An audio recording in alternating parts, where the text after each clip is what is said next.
One of my mutuals asked me to make this video about their New York bathroom like 4 months ago, but went ahead and said, but hey, no rush. Now you can't tell someone like me, no rush, okay? Because guess what? I'm not gonna rush. It's gonna constantly be going to the back of my brain. You gotta rush me at least a little. You gotta put like a deadline in place or something.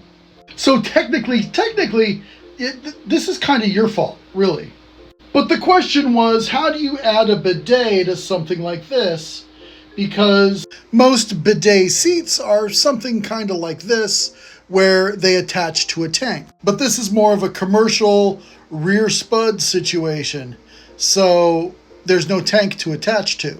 But right next to the toilet, they do have the sink, and so they were wondering, how do I do this? The answer is actually quite simple. It's called an ADA-T, or a 3/8 OD female compression by 3/8 OD compression brass stop ADA-T. Usually if you type in this in the search bar, you'll find it.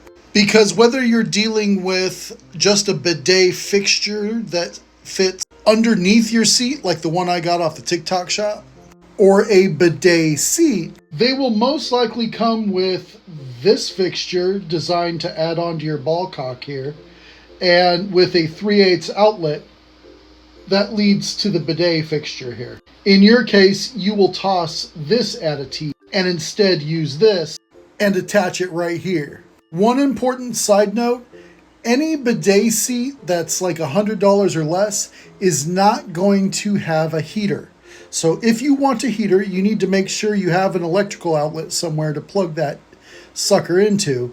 But also you're going to be prepared to spend closer to about $300 on up. The less expensive ones are going to have a tank in the back that heats the water.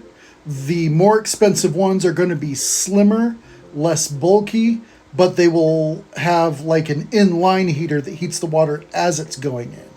I live in Virginia, and I know that the tap water that comes out of the bidet I have that's like this one, in the wintertime is very, very cold. But yeah, I hope that helps you.